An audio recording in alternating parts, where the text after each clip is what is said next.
Assalamualaikum warahmatullahi wabarakatuh. Nama saya Sayyid Anwar, NPM 720213067.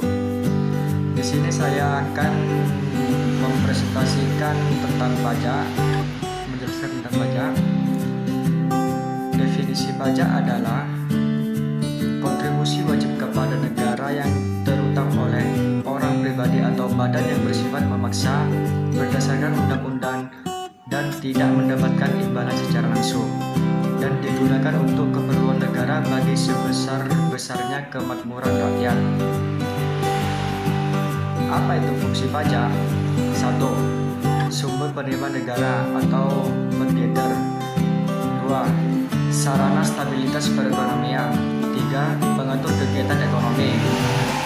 4. Sarana pemerataan pendapatan masyarakat distribusi. Dapatkah pajak diklasifikasikan? Ya, tentunya bisa. Yaitu 1. Menurut sifat, 2. Menurut pengelola, 3. Menurut subjek, 4. Menurut aslinya. Jenis-jenis pajak menurut sifatnya. Pajak langsung. 1. Berdasarkan surat keterangan. 2. Tidak dapat dilimpahkan. 4. Dipungut setahun sekali. 5. Contoh PBH dan PBH. Pajak tidak langsung. 1. Tidak berdasarkan surat keterangan. 2. Dapat dilimpahkan kepada orang lain. 3. Dipungut setiap terjadinya transaksi.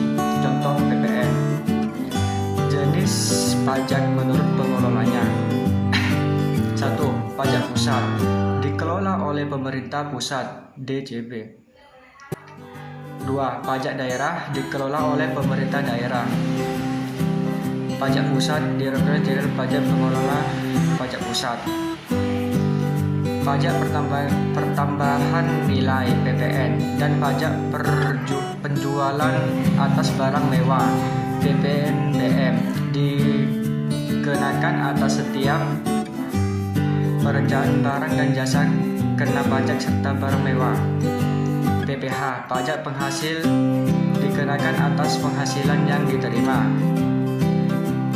Pajak daerah. Provinsi, pajak kendaraan bermotor BPKB, bea balik nama kendaraan bermotor, pajak bahan bakar kendaraan bermotor, pajak air permukaan dan pajak rokok. Pajak daerah, kota atau kabupaten. 1. Pajak bumi atau bangunan perdesaan dan perkotaan PBB-B2. 2. Bea perolahan hak atas tanah dan bangunan BPHTB. 3. Pajak restoran. 4. Pajak reklame atau iklan. 5. Pajak parkir. 4. Pajak hiburan. 6. Pajak penerangan jalan. 7. Pajak mineral bukan bahan logam dan batuan. 8. Pajak parkir. 9. Pajak air tanah. 10. Pajak sarang berwalet. Jenis pajak menurut subjeknya. 1. Perorangan. 2. Badan usaha. Pajak menurut asalnya. 1. Luar negeri. 2. Dalam negeri.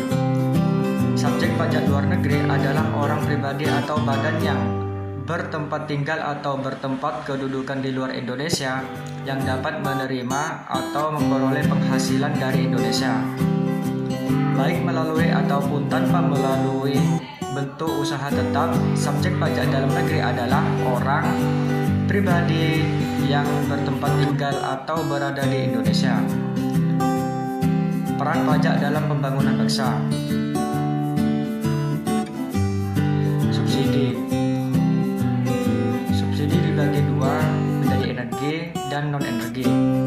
Energi dibagi menjadi dua, BBM dan listrik. Yang non-energi dibagi menjadi 4, pangan, pupuk, benih dan lain-lain, dan pelayanan publik. Syarat pemungutan pajak. 1. Pemungutan pajak harus adil. 2. Pengaturan pajak harus berdasarkan undang-undang. 3. Pemungutan pajak tidak mengganggu perekonomian. 4. Pemungutan pajak harus efisien. Dan 5. Sistem pemungutan pajak harus sederhana. Itulah hasil presentasi saya mengenai mata kuliah perpajakan. Kurang lebihnya saya ucapkan terima kasih. Wassalamualaikum warahmatullahi wabarakatuh.